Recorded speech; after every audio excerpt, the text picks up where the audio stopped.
Hi aspirants, welcome to Sri Gurukula Academy. My name is Hima Bindu, ನಿಮ್ಮ polity faculty.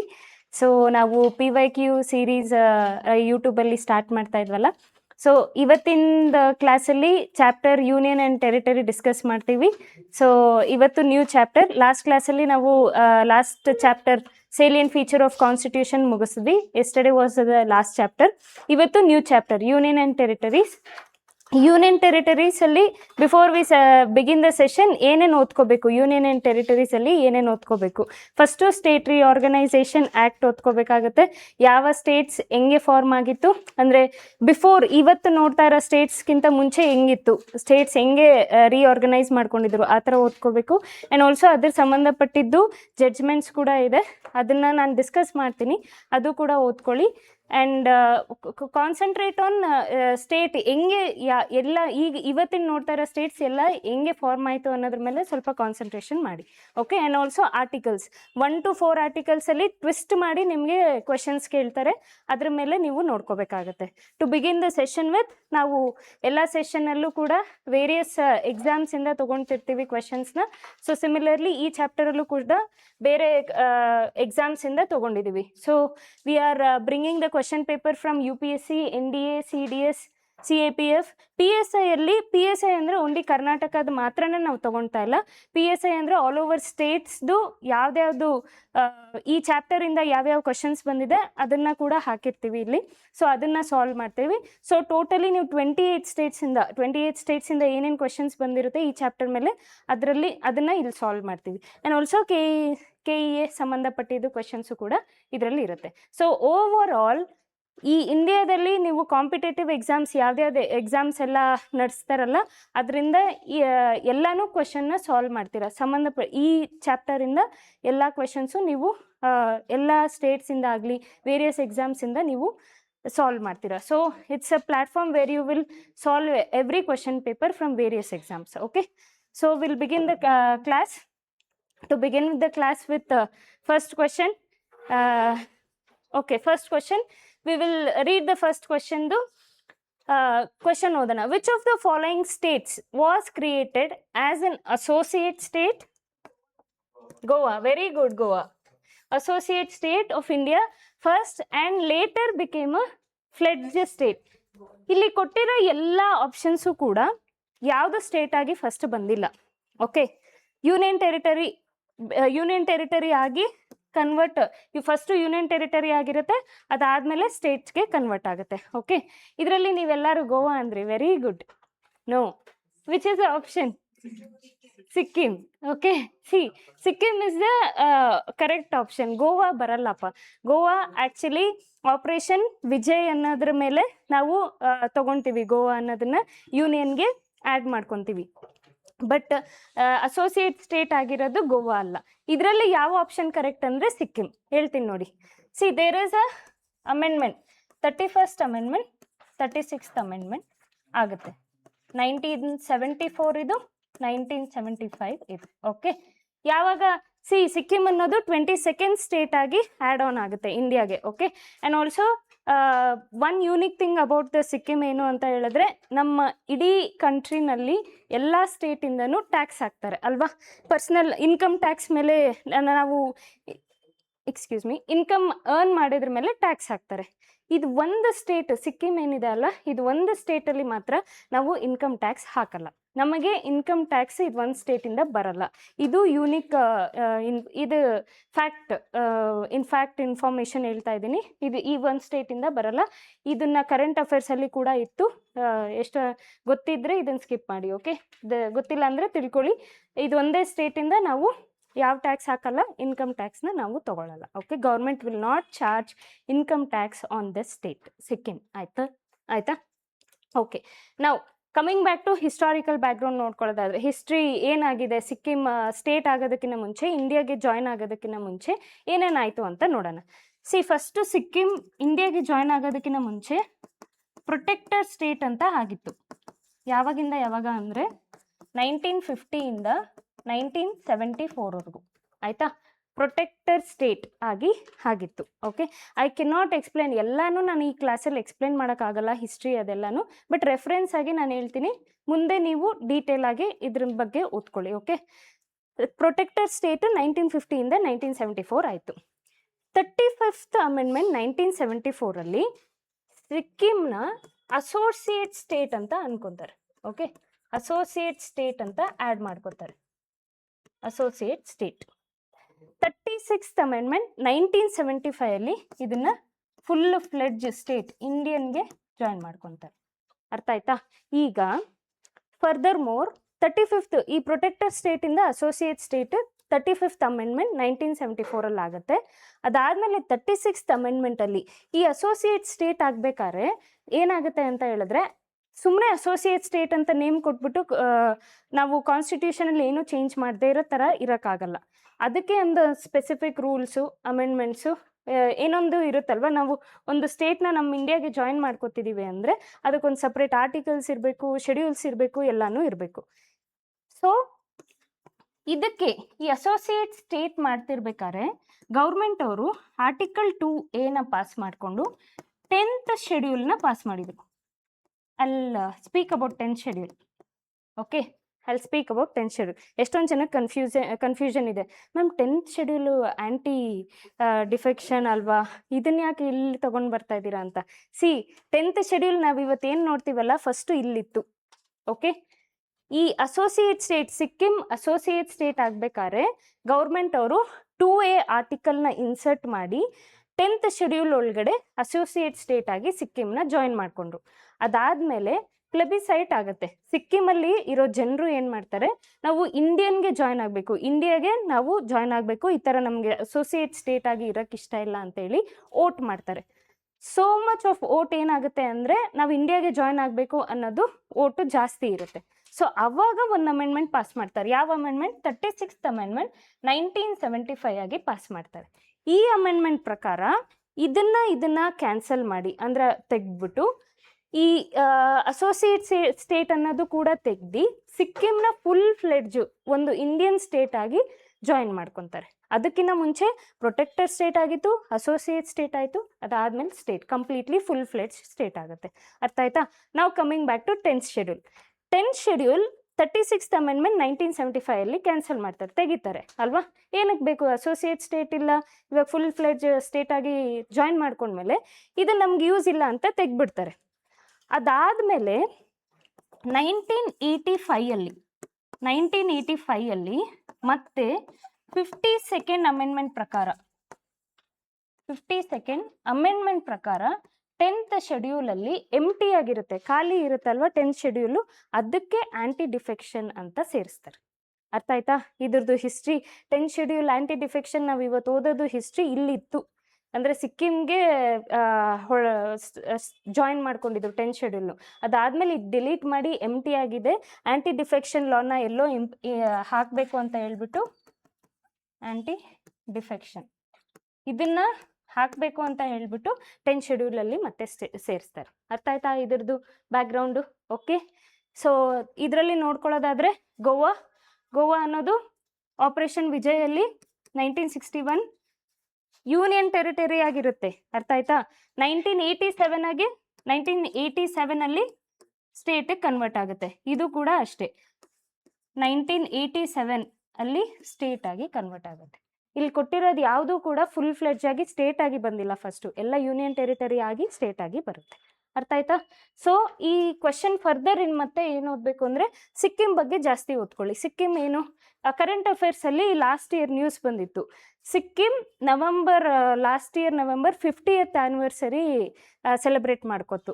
50 years ಆಯಿತು ಇಂಡಿಯಾಗೆ join ಆಗಿ ಅಂತ 50th anniversary statehood ಆ್ಯನಿವರ್ಸರಿನ celebrate ಮಾಡ್ಕೊತು ಲಾಸ್ಟ್ ಇಯರ್ ನವೆಂಬರಲ್ಲಿ. Okay, that one you remember. And also ನಮ್ಮ ಇಂಡಿಯಾದಲ್ಲಿ ಯಾವ state first organic farming Sikkim. Okay, ಅದನ್ನು ಕೂಡ ನೆನ್ಪಿಟ್ಕೊಳ್ಳಿ. ಫಸ್ಟ್ ಆರ್ಗ್ಯಾನಿಕ್, ಕಂಪ್ಲೀಟಾಗಿ ಆರ್ಗ್ಯಾನಿಕ್ ಯಾವುದಿದೆ ಅಂದರೆ ನಮ್ಮ ಇಂಡಿಯಾದಲ್ಲಿ ಯಾವುದು ಅಂದರೆ ಸಿಕ್ಕಿಂ. ಅರ್ಥ ಆಯ್ತಾ? ಇಷ್ಟು ಡೀಟೇಲಾಗಿ ಓದ್ಕೋಬೇಕು. ಒಂದು ಆಪ್ಷನ್ ಕೊಟ್ಟಿದ್ದಾರೆ ಅಂತ ಹೇಳಿದ್ರೆ ಈ ಥರ ಓದ್ಕೋಬೇಕು. ನೆಕ್ಸ್ಟ್ ಕಮಿಂಗ್ ಬ್ಯಾಕ್, ಗೋವಾ ಬಗ್ಗೆ ನೋಡ್ಕೊಳ್ಳಿ, ಮಿಜೋರಾಂ, ಅರುಣಾಚಲ್ ಪ್ರದೇಶ್. ಅರ್ಥ ಆಯ್ತಾ? ಇದಕ್ಕೆ ಆದ special provision for some state ಅಂತ ಕೊಟ್ಟಿರ್ತಾರೆ. ಆರ್ಟಿಕಲ್ 371 ಕೆಳಗಡೆ ಗೊತ್ತಿದೆಯಾ? ಆರ್ಟಿಕಲ್ 371 ಕೆಳಗಡೆ special provision for some state ಅಂತ ಕೊಟ್ಟಿದ್ದಾರೆ, ಅದನ್ನ ನೋಡ್ಕೋಬೇಕು. Understood with this? ಇಷ್ಟು ಡೀಟೇಲ್ ಆಗಿ ಓದ್ಕೊಳ್ಳಿ. ಫರ್ದರ್ ಮೋರ್ ಇದ್ರ ಮೇಲೆ ಇನ್ಯಾವುದಿಲ್ಲ. ಸಿಕ್ಕಿಮಲ್ಲಿ ಇನ್ನೊಂದು, ಸಿಕ್ಕಿಂ ಅಂಡ್ ನೇಪಾಲ್ ಬಾರ್ಡರ್ ಅಲ್ಲಿ 3rd ಹೈಯೆಸ್ಟ್ ಮೌಂಟೇನ್ ಪ್ರೆಸೆಂಟ್ ಇದೆ, ಕಾಂಚನಜಂಗಾ. ಇದನ್ನ ನಾವು ನೋಡಿ, ನಾವು ಯಾವ್ದು ಓದ್ತಾ ಇದೀವಿ? ಪಾಲಿಟಿ ಓದ್ತಾ ಇದೀವಿ, ಜಿಯೋಗ್ರಫಿ ಕನೆಕ್ಟ್ ಮಾಡ್ಕೊಂಡ್ವಿ. ಈ ತರ ಒಂದು ಸಬ್ಜೆಕ್ಟ್ ಪಾಲಿಟಿ ಅಂದ್ರೆ ಓನ್ಲಿ ಪಾಲಿಟಿ ಮಾತ್ರ ಓದೋದಲ್ಲ, ಜಿಯೋಗ್ರಫಿಗೆ ಆದ್ರೆ ಕನೆಕ್ಟ್ ಮಾಡ್ಕೊಳ್ಳಿ. ಎಲ್ಲಾನು ಹಂಗೆ ಮಾಡೋಕ್ಕಾಗಲ್ಲ, ಬಟ್ ಯು ಕ್ಯಾನ್. ಈ ಥರ ಸ್ಟೇಟ್ಸ್ ಎಲ್ಲ ಬಂದರೆ ಅದ್ರದ್ದು ಹಿಸ್ಟ್ರಿ ನೋಡಿಕೊಂಡ್ರೆ, ಕರೆಂಟ್ ಅಫೇರ್ಸಲ್ಲಿ ಏನು ನಡೀತಿದೆ ಅಂತ. ಸೊ ನಾವು ಈ ಕ್ವೆಶನಲ್ಲಿ ಏನು ಡಿಸ್ಕಸ್ ಮಾಡಿದ್ವಿ? ಕಾನ್ಸೆಪ್ಟ್ ಕ್ಲಾರಿಟಿ ಡಿಸ್ಕಸ್ ಮಾಡಿದ್ವಿ, ಸಿಕ್ಕಿಂ ಬಗ್ಗೆ ಮಾತಾಡ್ಕೊಂಡ್ವಿ, current affairs and facts. Understood? ಇಷ್ಟು detail. Okay, moving on to the next question. Next question, consider the following statement.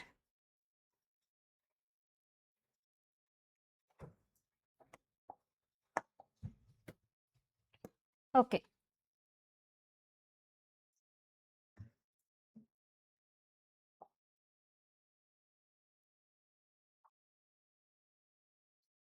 Okay, sorry. Second question, consider the following statement. First statement ಏನು? Union of India includes only states. Union of India includes only states ಅಂತ ಇದೆ. Second, territory of India includes states, union territories and territories that may be acquired at any time. ಅಂತ 3 options ಕೊಟ್ಟಿದ್ದಾರೆ. ಏನು ಕೊಟ್ಟಿದ್ದಾರೆ?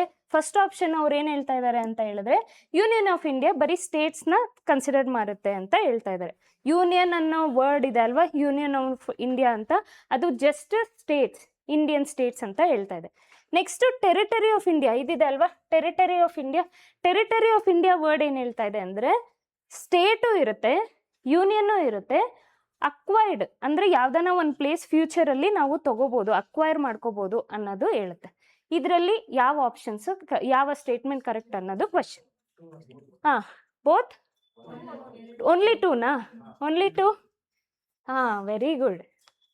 ಇದೇ confusion, 1 and 2. It's actually both 1 and 2. ಹೇಳ್ತೀನಿ ಕೇಳಿಸ್ಕೊಳ್ಳಿ, ಇವಾಗ ಕಾನ್ಸೆಪ್ಟ್ ಕ್ಲಾರಿಟಿ ಬರುತ್ತೆ. ಫಸ್ಟ್ ಏನು? Union of India. Okay, second territory of India ಅಲ್ವಾ. Territory of India, union of India ಅಂತ ಹೇಳಿದ್ರೆ ಓನ್ಲಿ ಸ್ಟೇಟ್ಸ್, ಓನ್ಲಿ ರಾಜ್ಯಗಳು ಮಾತ್ರನೇ ಬರುತ್ತೆ, ಯೂನಿಯನ್ ಟೆರಿಟರೀಸ್ ಬರಲ್ಲ. Territory of India union of ಇಂಡಿಯಾಗಿನ ಒಂದು ಬ್ರಾಡರ್ ಟರ್ಮ್ ಅದು. ಟೆರಿಟರಿ ಆಫ್ ಇಂಡಿಯಾ ಏನೇನು ಇನ್ಕ್ಲೂಡ್ ಮಾಡುತ್ತೆ ಗೊತ್ತಾ? State plus UT plus territories that may be acquired. Territories that may be acquired ಅಂತ. ಇದು ಓನ್ಲಿ ಸ್ಟೇಟ್ಸ್. ಅರ್ಥ ಆಯ್ತಾ? Only States. ಇದು ಟೆರಿಟರಿ ಆಫ್ ಇಂಡಿಯಾ ಅಂದರೆ ಇಷ್ಟು ಬರುತ್ತೆ, ಸ್ಟೇಟ್ ಬರುತ್ತೆ, ಯೂನಿಯನ್ ಟೆರಿಟರಿ ಬರುತ್ತೆ. ಫ್ಯೂಚರಲ್ಲಿ ಮುಂದೆ ದಿನಗಳಲ್ಲಿ ಯಾವ್ದಾನ ಒಂದು ಲ್ಯಾಂಡ್ ನಮಗೆ ಸೇರಿಸ್ಕೋಬೇಕು. ಇವಾಗ ಸಿಕ್ಕಿಂ ನೋಡಿದ್ವಲ್ಲ ಲಾಸ್ಟ್ ಕ್ವೆಶನಲ್ಲಿ, ಸಿಕ್ಕಿಂನ ಇಂಡಿಯಾಗೆ ಜಾಯಿನ್ ಮಾಡ್ಕೊಂಡವಲ್ಲ, ಹಂಗೆ ಫ್ಯೂಚರಲ್ಲಿ ಯಾವ್ದಾನ ಒಂದು ಸ್ಟೇಟ್ನ ನಮ್ಮ ಇಂಡಿಯಾಗೆ ಜಾಯಿನ್ ಮಾಡ್ಕೊಳ್ಳೋ ಸಂದರ್ಭ ಬಂದಾಗ ಟೆರಿಟರಿ ಆಫ್ ಇಂಡಿಯಾದಲ್ಲಿ ಕನ್ಸಿಡರ್ ಮಾಡ್ತೀವಿ ಅಂತ ಹೇಳ್ತಾ ಇದ್ದಾರೆ. ಇದೆಲ್ಲಾನು ಯಾವ್ದ್ರಲ್ಲಿ ಡಿಸ್ಕಷನ್ ಆಗುತ್ತೆ? Article 1. Okay, article territory of India ಯಾವ್ದ್ರಲ್ಲಿ ಬರುತ್ತೆ? Article 2 or 3? 3. ಆರ್ಟಿಕಲ್ 2, 3, 1, 4 ಎಲ್ಲ ಹೇಳಿ. ಓಕೆ, ಅದನ್ನೇ ಕನ್ಫ್ಯೂಷನ್ ಆಗಬೇಡಿ. Union of India states, article 1. Okay, territory of India states plus UT plus territory article 3 ಒಳಗಡೆ ಬರುತ್ತೆ. ಅರ್ಥ ಆಗ್ತಾ ಇದೆಯಾ? Article 3. Don't get confused. Article 1 India, ಅದು ನೇಮ್, ಹೆಸರು Bharat, India that is Bharat ಅಂತ ಓದ್ತೀವಲ್ವಾ, ಅದು ಆರ್ಟಿಕಲ್ 1 ಅಲ್ಲಿ ಬರುತ್ತಲ್ವಾ. ಆರ್ಟಿಕಲ್ 2 ಅಲ್ಲಿ ಎಸ್ಟಾಬ್ಲಿಷ್ ಮಾಡ್ಬೋದು, ಫಾರ್ಮ್ ಮಾಡ್ಬೋದು, ಅಡ್ಮಿಷನ್ ಮಾಡ್ಬೋದು. ಅಂದರೆ ನಮ್ಮ ಇಂಡಿಯಾದೊಳಗಡೆ ಯಾವ್ದನ್ನ ಒಂದು ಟೆರಿಟರಿನ ಅಡ್ಮಿಟ್ ಮಾಡ್ಕೋಬೋದು, ಇಲ್ಲಾಂದರೆ ಹೊಸದಾಗಿ ನಾವೇ ಕ್ರಿಯೇಟ್ ಮಾಡಿಕೊಂಡು ಲ್ಯಾಂಡ್ನ ಸ್ಟೇಟ್ ಆಗಿ ಕನ್ಸಿಡರ್ ಮಾಡ್ಕೋಬೋದು. ಇವೆರಡು ಬರುತ್ತೆ. Article 3 A to E clause ಇದೆ. Alter the boundaries, change the name, increase ಮಾಡ್ಬೋದು, ಡಿಕ್ರೀಸ್ ಮಾಡ್ಬೋದು, ಅಥವಾ ರಾಜ್ಯ ಇರುತ್ತೆ ಅಂತ ಅನ್ಕೊಳ್ಳಿ, ಆ ರಾಜ್ಯನೇ ಒಡೆದ್ಬಿಟ್ಟು 2 ಸಪ್ರೇಟ್ ಸ್ಟೇಟ್ ಆಗಿ ಕನ್ವರ್ಟ್ ಮಾಡ್ಕೋಬೋದು. ಅದು 3. ಆರ್ಟಿಕಲ್ 4 ಏನು ಹೇಳುತ್ತೆ ಅಂತ ಹೇಳಿದ್ರೆ, ಆರ್ಟಿಕಲ್ 2 ಮತ್ತು ಆರ್ಟಿಕಲ್ 3 ಏನೇ ಚೇಂಜಸ್ ಬಂದರೂ ಶೆಡ್ಯೂಲ್ 1, ಶೆಡ್ಯೂಲ್ 4ಗೆ ಚೇಂಜಸ್ ಆಟೋಮೆಟಿಕ್ ಆಗುತ್ತೆ. ಆ ಚೇಂಜಸ್ ಏನಾಗುತ್ತೆ, ಅಮೆಂಡ್ಮೆಂಟ್ ಕೆಳಗಡೆ ಕನ್ಸಿಡರ್ ನಾವು ಮಾಡಲ್ಲ ಅನ್ನೋದು ಆರ್ಟಿಕಲ್ 4 ಹೇಳುತ್ತೆ. ಅರ್ಥ ಆಗ್ತಾ ಇದೆಯಾ? Don't get confuse. ಕನ್ಫ್ಯೂಸ್ ಆಗಿರುತ್ತೆ, ಸ್ವಲ್ಪ ರಿವಿಷನ್ ಮಾಡ್ಕೋಬೇಕು. Understood with this? ಸೊ ಇವಾಗ ನಾನೊಂದು ಕ್ವೆಶನ್ ಕೇಳ್ತೀನಿ, ಡಿಫ್ರೆಂಟಾಗಿ ಏನು ಕ್ವೆಶನ್ ಕೇಳ್ಬೋದು ಅಂತ. ಈಗ ಇಂಡಿಯಾ ಫ್ಯೂಚರಲ್ಲಿ ಒಂದು ಪ್ಲೇಸ್ನ ಅಕ್ವೈರ್ ಮಾಡ್ಕೊಳ್ಳುತ್ತೆ. ಅದು ಯೂನಿಯನ್ ಆಫ್ ಇಂಡಿಯಾ ಕೆಳಗಡೆ ಬರುತ್ತಾ, ಟೆರಿಟರಿ ಆಫ್ ಇಂಡಿಯಾ ಕೆಳಗಡೆ ಬರುತ್ತೆ? Very good. ಯಾಕೆ ಅಂತ ಹೇಳಿದ್ರೆ ಇದನ್ನ ಟೆರಿಟರಿ ಅಕ್ವೈರ್ಡ್ ಆಗಿರುತ್ತೆ. ಇದನ್ನ ಟೆರಿಟರಿನ ಅಕ್ವೈರ್ ಮಾಡಿರೋದು ಸ್ಟೇಟ್ ಕನ್ವರ್ಟ್ ಮಾಡಬೇಕು ಅಂದರೆ ಪಾರ್ಲಿಮೆಂಟ್ ಅವರು ಆರ್ಟಿಕಲ್ 2ನ ಪಾಸ್ ಮಾಡಬೇಕು. ಆರ್ಟಿಕಲ್ 2 ಪಾಸ್ ಮಾಡಿ ಒಂದು ಓಕೆ, ಇವಾಗ ಈ ಪ್ಲೇಸ್ನ ನಾವೇನು ಮಾಡ್ತಾ ಇದ್ದೀವಿ, ನಾವು ಸ್ಟೇಟ್ ಅಂತ ಕನ್ಸಿಡರ್ ಮಾಡಿ ಇಂಡಿಯಾಗೆ ಜಾಯಿನ್ ಮಾಡ್ಕೋತಾ ಇದ್ದೀವಿ ಅಂತ ಆರ್ಟಿಕಲ್ 2 ಒಳಗಡೆ ಕನ್ಸಿಡರ್ ಮಾಡಬೇಕು. Don't get confused. ಇದರಲ್ಲಿ ಯೂನಿಯನ್ ಅಂದರೆ ಸ್ಟೇಟ್ಸ್ ಬರುತ್ತೆ, ಟೆರಿಟರಿ ಆಫ್ ಇಂಡಿಯಾ ಅಂದರೆ state UT plus territories that may be acquired in the future. ಅರ್ಥ ಆಯ್ತಾ? ಯೂನಿಯನ್ ಆಫ್ ಇಂಡಿಯಾ ಅಂತ ಬರ್ದ್ಬಿಟ್ಟು ಅದರೊಳಗಡೆ ಟೆರಿಟರೀಸು, ಯೂನಿಯನ್ ಟೆರಿಟರೀಸು ಬರುತ್ತೆ ಅಂತ ಅನ್ಕೊಳಕ್ ಹೋಗ್ಬೇಡಿ. ಓಕೆ. ನಾವು ಇನ್ನೊಂದು ಇದರಲ್ಲಿ ಸ್ಟೇಟ್ ಮತ್ತು ಯೂನಿಯನ್ ಟೆರಿಟರೀಸ್ಗೂ ಡಿಫ್ರೆನ್ಸ್ ಏನು ಅಂತ ಹೇಳಿದ್ರೆ, ಸ್ಟೇಟ್ ಅನ್ನೋದು ಕಾನ್ಸ್ಟಿಟ್ಯೂಷನ್ ಇಂದ ಪವರ್ ಡ್ರಾ ಮಾಡಿರುತ್ತೆ. ಅರ್ಥ ಆಯ್ತಾ? ಕಾನ್ಸ್ಟಿಟ್ಯೂಷನ್ ಇಂದ separate state list, union list ಅಂತ ಹೇಳ್ತೀವಿ ಅಲ್ವಾ, ಅದಕ್ಕೆ ಸಪ್ರೇಟ್ ಆಗಿ ಅವರು ಕಾನ್ಸ್ಟಿಟ್ಯೂಷನ್ ಇಂದನೇ ಪವರ್ ಇರುತ್ತೆ ಅವ್ರಿಗೆ. ಆದರೆ ಯೂನಿಯನ್ ಟೆರಿಟರೀಸ್ ಹಂಗಿರಲ್ಲ. ಓಕೆ, ಅದು ಡೈರೆಕ್ಟ್ ಕಂಟ್ರೋಲ್ ಯಾರ ಕೆಳಗಡೆ ಹೋಗುತ್ತೆ, ಪ್ರೆಸಿಡೆಂಟ್ ಕೈ ಕೆಳಗಡೆ ಹೋಗುತ್ತೆ. ಇಲ್ಲಾಂದ್ರೆ on behalf of president parliament ಅವರು ರೂಲ್ ಮಾಡ್ತಾರೆ ಯೂನಿಯನ್ ಟೆರಿಟರಿನ. ಅರ್ಥ ಆಯ್ತಾ? ಇದು ಡಿಫ್ರೆನ್ಸ್ ಬಿಟ್ವೀನ್ ಸ್ಟೇಟು ಮತ್ತು ಯೂನಿಯನ್ ಟೆರಿಟರಿ. ಆಗಿದ್ರೆ ಯೂನಿಯನ್ ಟೆರಿಟರಿ ಪ್ರೆಸಿಡೆಂಟ್ ಅಥವಾ ಪಾರ್ಲಿಮೆಂಟು ರೂಲ್ ಮಾಡ್ತಾ ಇದ್ರೆ, ಅಲ್ಲಿ ಇವಾಗ ನಾವು ಚೀಫ್ ಮಿನಿಸ್ಟರ್ ಎಲ್ಲ ನೋಡ್ತೀವಲ್ಲ, ಯಾಕೆ ಚೀಫ್ ಮಿನಿಸ್ಟರ್? ಅಲ್ಲಿನೂ ಲೆಜಿಸ್ಲೇಟಿವ್ ಬಾಡೀಸ್ ಇರುತ್ತೆ, ಎಲ್ಲಾದ್ರಲ್ಲೂ ಇರಲ್ಲ. That is very good. ಎಲ್ಲಾದ್ರಲ್ಲೂ ಇವಾಗ JNKದಲ್ಲಿ ನಾವು ಇಲ್ಲ. ಓಕೆ, ಬಟ್ ಇದೆ, ಡೆಲ್ಲಿಯಲ್ಲಿದೆ, ಎಲ್ಲಾದ್ರಲ್ಲೂ ಡೆಲ್ಲಿಯಲ್ಲಿದೆ, ಪಾಂಡಿಚೇರಿಯಲ್ಲಿದೆ. ಎಸ್, ಯಾಕೆ ಅದರಲ್ಲಿದೆ? ಡೈರೆಕ್ಟ್ ಕಂಟ್ರೋಲ್ ಪ್ರೆಸಿಡೆಂಟ್ಗೆ ಹೋಗುತ್ತೆ, ಇಲ್ಲ ಪಾರ್ಲಿಮೆಂಟ್ಗೆ ಹೋಗುತ್ತೆ, ಅವರೇ ರೂಲ್ ಮಾಡ್ಬೋದಲ್ಲ. ಯಾಕೆ ಅಂತ ಹೇಳಿದ್ರೆ, ಬಿಕಾಸ್ ನಮ್ಮ ಇಂಡಿಯಾ ಡೆಮೋಕ್ರಸಿ. ಯಾರು ನಮ್ಮಿಂದ ಎಲೆಕ್ಟ್ ಮಾಡದೇ ಇರೋರು ನಮ್ಮನ್ನ ರೂಲ್ ಮಾಡಬೇಕು ಅನ್ನೋದಿಲ್ಲ, ಆಯ್ತಾ, ಡೆಮೋಕ್ರಸಿಯಲ್ಲಿ. So people in this territory, ಈ ಟೆರಿಟರಿಯಲ್ಲಿರೋ ಜನಗಳು ನಾವು ಎಲೆಕ್ಟ್ ಮಾಡಿರೋರು ನಮ್ಮನ್ನು ರೂಲ್ ಮಾಡಬೇಕು ಅನ್ನೋ ಒಂದು ಏನು ಹೇಳ್ತಾರೆ, ಪ್ರೊಟೆಸ್ಟ್ ಮಾಡಿರೋದ್ರಿಂದ ಅಲ್ಲಿ ಈ ಥರ ರೂಲಿಂಗ್ಸ್ ಬರುತ್ತೆ. ಅರ್ಥ ಆಯ್ತಾ? Please note this point. Understood with this question? ಇದು ಡೌಟ್ ಇಲ್ಲ ಅಲ್ಲ? Will move on to the next question. Okay, next question. Okay, question ಏನು? A bill for the purpose of creating a new state in India must be passed by parliament. ಯಾವುದೇ ಒಂದು bill ನಮಗೆ pass ಮಾಡಬೇಕು, ಇಲ್ಲ special majority ಇರಬೇಕು, simple majority ಇರಬೇಕು, ಇಲ್ಲ ratification ಇರಬೇಕು, 2/3 ಇರಬೇಕು ಅಂತೆಲ್ಲ. 2/3 ಅನ್ನೋದು ಸ್ಪೆಷಲ್ ಮೆಜಾರಿಟಿಯಲ್ಲೇ ಬರುತ್ತೆ. ಓಕೆ, ಈಗ ಈ ಕ್ವೆಶನ್ ಏನು ಹೇಳ್ತಾ ಇದೆ ಅಂದರೆ, ನಮಗೊಂದು ಸ್ಟೇಟ್ನ ಕ್ರಿಯೇಟ್ ಮಾಡಬೇಕು. ಆ ಸ್ಟೇಟ್ನ ಕ್ರಿಯೇಟ್ ಮಾಡಬೇಕು ಅಂದರೆ ಬಿಲ್ ಪಾಸ್ ಆಗುತ್ತಲ್ಲ, ಆ ಬಿಲ್ ಹೆಂಗ್ ಒಪ್ಕೋಬೇಕು ಅಂತ ಕೇಳ್ತಾ ಇದ್ದಾರೆ. ಆಪ್ಷನ್ ಏನು? Special majority 2/3. 2/3 ಅಂದರೆ ಇಲ್ಲಿ 66.67% ಅಂತ. ಅರ್ಥ ಆಯ್ತಾ? 2/3 ಅಂದರೆ 66.67%. 2/3 of member present and voting and not less than 2/3 total membership of house. ಒಂದು. Second, simple majority. Simple majority ಅಂದ್ರೆ ಸಿಂಪಲ್ ಮೆಜಾರಿಟಿ ಇಸ್ 50%. ಓಕೆ, 3/4 ಅಂದ್ರೆ 75% ಬರುತ್ತೆ. ನನ್ ಆಫ್ ದ ಅಬೋ. ಇದರಲ್ಲಿ ಯಾವ ಆಪ್ಷನ್ ನೀಟಾಗಿ ಎಲಿಮಿನೇಟ್ ಮಾಡ್ಬೋದು? ನನ್ of the above. Adi, S, ನನ್ ಆಫ್ ದ ಅಬೋನ ಎಲಿಮಿನೇಟ್ ಮಾಡ್ಬೋದು. ಎಷ್ಟೊಂದು ಕ್ಲಾಸಲ್ಲಿ ನಾವು ಮಾತಾಡ್ಕೊಂಡಿದ್ದೀವಿ. Most of the options none of the, ಹಂಗಂತ ಬ್ಲೈಂಡಾಗಿ ಹೋಗ್ಬಾರ್ದು. But majority none of the option correct ಇರಲ್ಲ, ಅದನ್ನ ಎಲಿಮಿನೇಟ್ ಮಾಡ್ಬೋದು. ಈಗ ಇದ್ರಲ್ಲಿ ನೋಡ್ಕೊಳ್ಳೋದಾದ್ರೆ, ನಾವು ಪಾಲಿಟಿ ಸರ್ಫೇಸ್ ಲೆವೆಲ್ ನಾಲೆಡ್ಜ್ ಇದ್ರೂ ಕೂಡ ನಾವು ಯಾವತ್ತೂ 75% ಅಂತ ಹೇಳಿಲ್ಲ. ಯಾರಾದರೂ ಲೈಕ್ 3/4 ಅಂತ ಓದಿದ್ದೀವಾ? ಯಾವಾಗಲೂ ಇಲ್ಲ 2/3 ಅಂತಾನೆ ಓದ್ಕೊಂಡಿರ್ತೀವಿ. ಎಷ್ಟೋ ಒಂದು ನಾವು ನೀಟಾಗಿ ಲೈನ್ ಬೈ ಲೈನ್ ಓದದೇ ಇದ್ರೂ ನಮಗೆ ಅಕ್ಕಪಕ್ಕ ಮಾತಾಡೋರಲ್ಲೇ ಗೊತ್ತಾಗುತ್ತೆ ಅದು 2/3 ಅಂತ. ಓಕೆ, ಸೊ ಈ ಆಪ್ಷನ್ ಆ ಬೇಸಿಸ್ ಮೇಲೆ ಹೋದ್ರೆ ಈ ಆಪ್ಷನ್ ಕ್ಯಾನ್ಸಲ್ ಮಾಡ್ಬೋದಾ? ಓಕೆ, ಸೊ ಈಗ ಸ್ಪೆಷಲ್ ಮೆಜಾರಿಟಿ ಯಾವುದಕ್ಕೆ ಬೇಕು? ಅಮೆಂಡ್ಮೆಂಟ್ಸ್, ಕಾನ್ಸ್ಟಿಟ್ಯೂಷನ್ ಅಮೆಂಡ್ ಮಾಡ್ತಿರ್ಬೇಕಾದ್ರೆ ಸ್ಪೆಷಲ್ ಆಗಿ ಬೇಕು. ಸ್ಪೆಷಲ್ಗೂ ಮತ್ತು ಸಿಂಪಲ್ಗೂ ಡಿಫ್ರೆನ್ಸ್ ಅಂದರೆ, ಸಿಂಪಲ್ ಅಂದರೆ ಸಿಂಪಲ್ ಆಗಿ ಆರ್ಡಿನರಿ ಬಿಲ್ ಅಲ್ಲ ಅಂತ, ಸ್ಪೆಷಲ್ ಅಂದರೆ ಅದರಲ್ಲಿ ಏನೋ ಇಂಪಾರ್ಟೆಂಟ್ ಇದೆ ಅಲ್ವಾ, ಇಂಪಾರ್ಟೆಂಟ್ ಇದ್ದರೆ ಸ್ಪೆಷಲ್ ನಮಗೆ ಅಮೆಂಡ್ಮೆಂಟ್ ಆಗ್ತಾ ಇದೆ, ಸ್ಪೆಷಲ್ ಮೆಜಾರಿಟಿ ಬೇಕು ಅಂತ ಅದರ ಅರ್ಥ.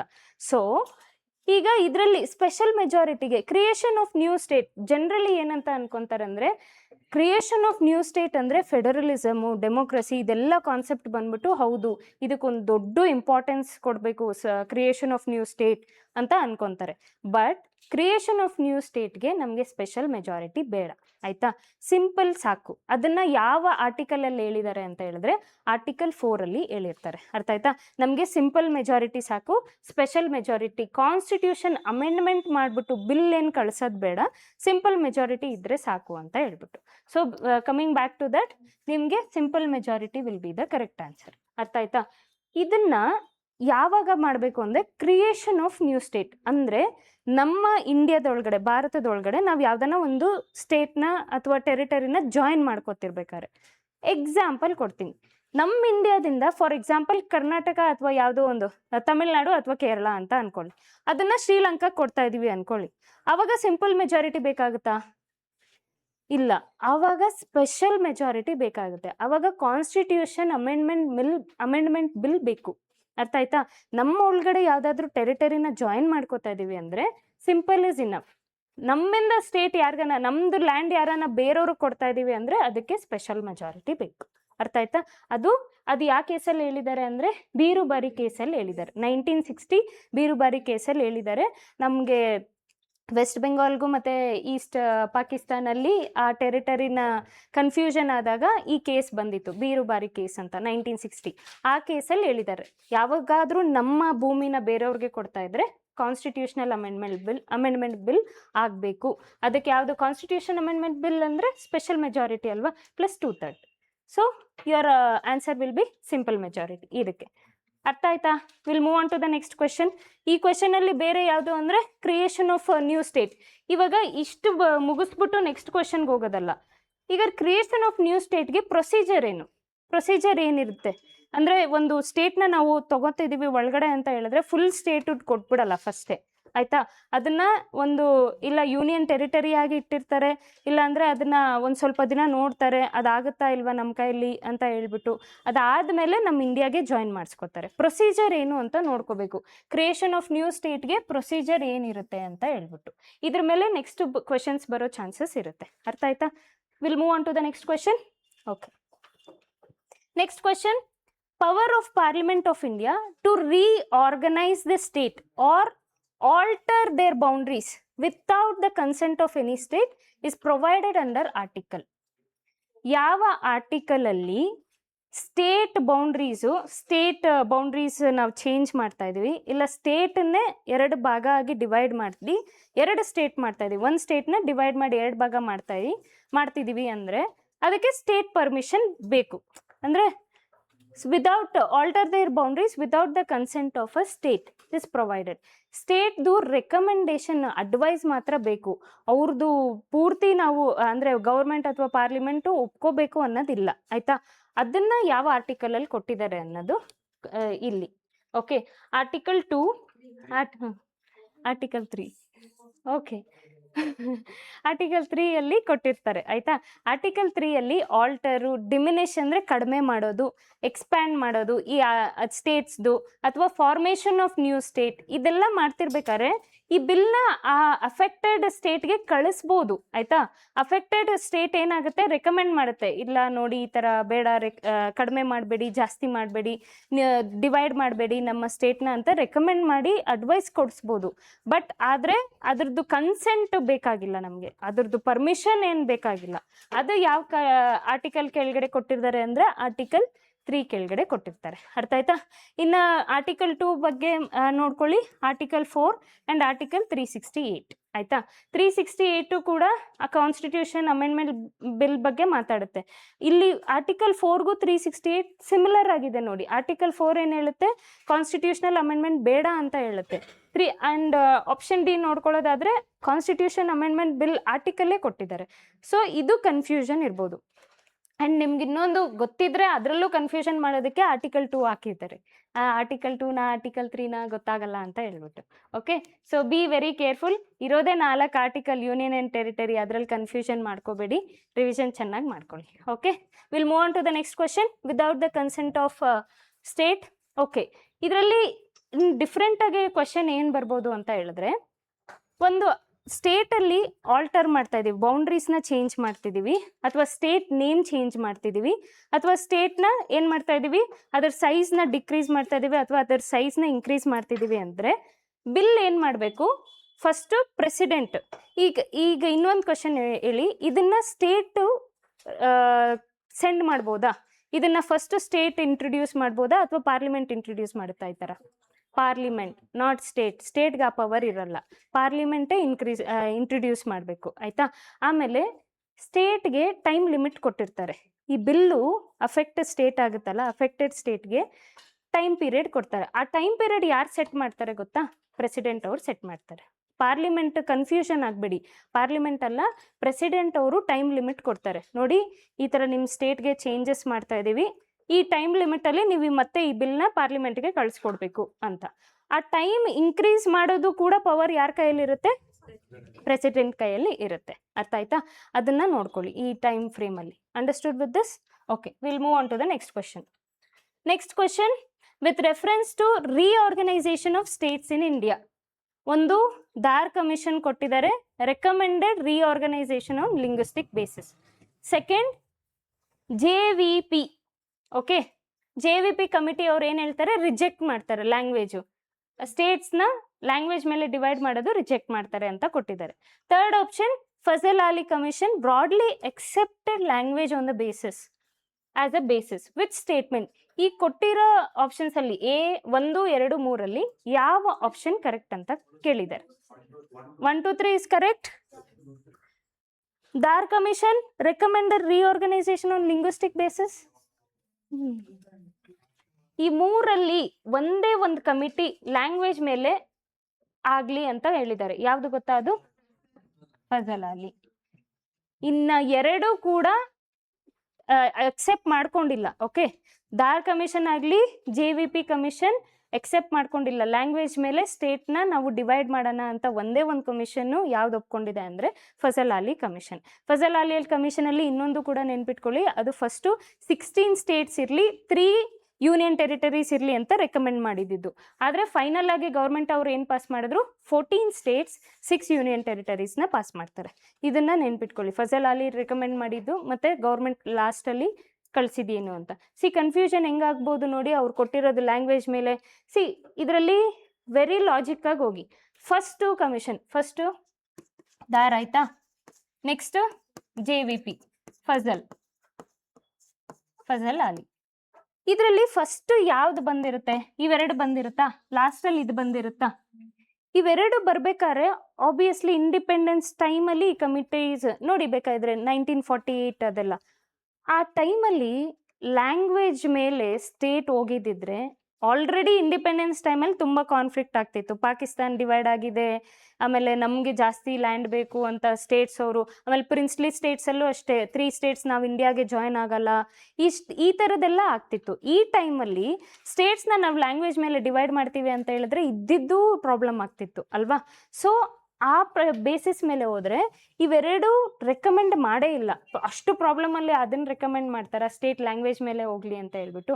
ನೋ, ಫೈನಲ್ ಆಗಿ ಯಾವ್ದು ಬಂದಿದ್ದು ಅಂದರೆ ಫಜಲ್ ಅಲಿ ಕಮಿಷನ್. ಅರ್ಥ ಆಯ್ತಾ? ಅದು ಏನು ಮಾಡುತ್ತೆ, ಓಕೆ ಸ್ಟೇಟ್ಸ್ ಲ್ಯಾಂಗ್ವೇಜ್ ಮೇಲೆ ಡಿವೈಡ್ ಆಗಲಿ ಅಂತ ಹೇಳ್ಬಿಟ್ಟು ರೆಕಮೆಂಡ್ ಮಾಡುತ್ತೆ. ಸೊ ಆ ಲಾಜಿಕ್ ಪ್ರಕಾರ ಹೋಗಿ, ಫಸ್ಟು ಕಮಿಷನ್ ರೆಕಮೆಂಡ್ ಮಾಡಿಲ್ಲ, ಲಾಸ್ಟು ರೆಕಮೆಂಡ್ ಮಾಡುತ್ತೆ. ಓಕೆ, ಸೊ ಇದರಲ್ಲಿ ಇನ್ನೊಂದೇನು ಅಂತ ಹೇಳಿದ್ರೆ, ಈ ಕಮಿಷನ್ ಸ್ಟೇಟ್ ರಿಆರ್ಗನೈಸೇಷನ್ನು ಫಸ್ಟು ಯಾವ ಸ್ಟೇಟು ಲ್ಯಾಂಗ್ವೇಜ್ ಮೇಲೆ ಫಾರ್ಮ್ ಆಗಿತ್ತು ಅದನ್ನು ನೀವು ನೋಡ್ಕೋಬೇಕು. ಆಮೇಲೆ ಯಾವ ಸ್ಟೇಟ್ಸ್ ಅದರ ಸ್ಟೇಟ್ಸ್ ನೇಮ್ನ ಚೇಂಜ್ ಮಾಡ್ಕೋತು. ಇವಾಗ ಫಸ್ಟು ಒರಿಸ್ಸಾ ಅಂತ ಇತ್ತಾ, ಒಡಿಸ್ಸಾ ಅಂತ ಆಯಿತು. ಈಗ ರೀಸೆಂಟಾಗಿ ಕೇರಳ ಇದ್ದಿದ್ದು ಕೇರಳಂ ಆಯಿತು. ಆಮೇಲೆ ಮೈಸೂರು ನಮ್ಮದೇ, ನಮ್ಮ ಮೈಸೂರೇ ಇದ್ದಿದ್ದು ಕರ್ನಾಟಕಗೆ ಚೇಂಜ್ ಆಯಿತು. ಆಯಿತಾ? Okay, this was all about this question. Okay, next question, which of the following statement regarding article 3 ಬಗ್ಗೆ ಕೇಳ್ತಾ ಇದ್ದಾರೆ. ಆರ್ಟಿಕಲ್ 3 ಬಗ್ಗೆ ಕೇಳ್ತಿರ್ಬೇಕಾದ್ರೆ ಫಸ್ಟ್ ಸ್ಟೇಟ್ಮೆಂಟ್ ಏನ್ ಮಾತಾಡ್ತಿದ್ದಾರೆ ಅಂದ್ರೆ, parliament may by law form a new state by separation of territory from any state. ಆಯ್ತಾ? Second, consent of concerned state legislature is mandatory before altering its boundary. Third, a bill for this purpose can be introduced only on the recommendation of president. Okay, only on the recommendation of president. ಈ ಮೂರು statement ಅಲ್ಲಿ ಯಾವ statement correct ಅಂತ ಕೊಟ್ಟಿದ್ದಾರೆ? 1 and 3. Okay, very good. 1 and 3 is correct. ಇಲ್ಲಿ mandatory extreme words ಅಂತ ನಾನು ಹೇಳಿದೆ ಅಲ್ಲ, ಸೆಕೆಂಡ್ ಎಕ್ಸ್ಟ್ರೀಮ್ ವರ್ಡ್ಸ್ನ ಆಬ್ಸಲ್ಯೂಟ್, ಮ್ಯಾಂಡೇಟ್ರಿ, ಕಂಪಲ್ಸರಿ, ಈ ಥರದ ವರ್ಡ್ಸ್ ಏನೇನ ಟರ್ಮ್ಸ್ ಯೂಸ್ ಮಾಡ್ತಿದ್ದಾರೆ ಅಂದರೆ ಒಂದು ಸ್ವಲ್ಪ ಸಸ್ಪಿಷಿಯಸ್ ಆಗಿರಬೇಕು. ಇಲ್ಲಿ ಕನ್ಸೆಂಟ್ ಆಫ್ ಸ್ಟೇಟ್ ನಮಗೆ ಬೇಡ. Okay, consent of state legislature ಅಷ್ಟೊಂದು ಇಂಪಾರ್ಟೆಂಟ್ ಆಗಲ್ಲ. ಸ್ಟೇಟ್ ಒಪ್ಕೊಂಡೇದು ಪರವಾಗಿಲ್ಲ, ಆಲ್ಟರ್ ಮಾಡ್ತಾರೆ, ನ್ಯೂ ಸ್ಟೇಟ್ ಕ್ರಿಯೇಟ್ ಮಾಡ್ತಾರೆ. ಆಯ್ತಾ? ಸೊ ಸ್ಟೇಟ್ದು ಅಲ್ಲಿ ರೆಕಮೆಂಡೇಶನ್ನು, ಅಡ್ವೈಸು ಏನೂ ಬರಲ್ಲ. ಬಟ್ ಜಸ್ಟ್ ನಿಮ್ಮ ಸ್ಟೇಟ್ಗೆ ಆಲ್ಟರ್ ಆಗ್ತಿದೆ ಅಂತ ಬಿಲ್ ಪಾಸ್ ಮಾಡ್ತಾರೆ ಅಷ್ಟೇ. ಅರ್ಥ ಆಯ್ತಾ? ಸೊ ಇದರಲ್ಲಿ ಏನು ಕನ್ಫ್ಯೂಷನ್ ಇಲ್ಲ ಅಲ್ವಾ ಈ ಸ್ಟೇಟ್ಮೆಂಟ್ಸಲ್ಲಿ? This was 1 and 2 statement is correct. Article 3 ಬಗ್ಗೆ ಫರ್ದರ್ ಓದ್ಕೊಳ್ಳಿ. ಸೊ A to E ವರ್ಗೂ ಸಬ್ ಕ್ಲಾಸ್ ಇರುತ್ತೆ. ಆಯ್ತಾ? Formation of new state, alter, diminish, increase, change the name of the state ಅಂತ ಈ 5 ಇರುತ್ತೆ, A to E ಅಂತ. ಅದನ್ನ ಆರ್ಟಿಕಲ್ 3 ಅಲ್ಲಿ ಓದ್ಕೋಬೇಕು. ಆ್ಯಂಡ್ ಒಂದು ಕ್ವೆಶನ್ ಕೇಳ್ತೀನಿ. ಈಗ ಪ್ರೆಸಿಡೆಂಟ್ ಅವ್ರು ಏನು ಮಾಡ್ತಾರೆ, ಸೇ ಫಾರ್ ಎಕ್ಸಾಂಪಲ್ ಕರ್ನಾಟಕ ಇದೆ ಅಲ್ವಾ, ಕರ್ನಾಟಕನ ಡಿವೈಡ್ ಮಾಡಬೇಕು ಅಂತ ಅನ್ಕೊತಾರೆ. ಡಿವೈಡ್ ಮಾಡಿಬಿಟ್ಟು ಕರ್ನಾಟಕನೇ 2 ಸ್ಟೇಟ್ ಆಗಿ, ಇವಾಗ ಕರ್ನಾಟಕ ಒಂದು, ಇನ್ನೊಂದು ನೆಕ್ಸ್ಟ್ ಯಾವುದೋ ಒಂದು ಸ್ಟೇಟ್ ಅಂತ ಅನ್ಕೊಳ್ಳೋಣ. ಕರ್ನಾಟಕನ 2 ಡಿವೈಡ್ ಮಾಡ್ತಾರೆ. ಬಿಲ್ನ ಪಾಸ್ ಮಾಡ್ತಾರಲ್ವಾ, ಬಿಲ್ ಪಾಸ್ ಮಾಡ್ಬೇಕಾದ್ರೆ ಕರ್ನಾಟಕ ಸ್ಟೇಟಲ್ಲಿ ಯಾರು ಒಪ್ಕೋಬೇಕು? ಈಗ ಗವರ್ನರ್ ಇರ್ತಾರೆ, ಆಪ್ಷನ್ ಕೊಡ್ತೀನಿ ನಾನೇ. Governor, chief minister, state legislature, deputy CM. State legislature. Very good. Governor ಬರಲ್ಲ, CM ಬರಲ್ಲ, ಸ್ಟೇಟ್ ಲೆಜಿಸ್ಲೇಚರ್ ಅವ್ರು ಒಪ್ಕೋಬೇಕು. ಅರ್ಥ ಆಯ್ತಾ? ಆ ಬಿಲ್ನ ಯಾರು ರಿವ್ಯೂ ಮಾಡಬೇಕು ಅಂತ ಹೇಳಿದ್ರೆ ಸ್ಟೇಟ್ ಲೆಜಿಸ್ಲೇಚರ್. ಓಕೆ, ಅವರೇ ಅಡ್ವೈಸು ಕೊಡಬೇಕು, ಅವರೇ ರಿವ್ಯೂ ಕೂಡ ಮಾಡ್ಕೋಬೇಕು. ಈ ಥರ ಕ್ವೆಶನ್ಸ್ ಬರೋ ಚಾನ್ಸಸ್ ಜಾಸ್ತಿ ಇರುತ್ತೆ. Okay, will move on to the next question. Next ಏನು? Okay, state reorganisation act 1956 divided the entire country into. ಈ ಕಂಟ್ರಿ ಸ್ಟೇಟ್ ರಿಆರ್ಗನೈಸೇಷನ್ 1956 ಅಂತ ಇದೆ.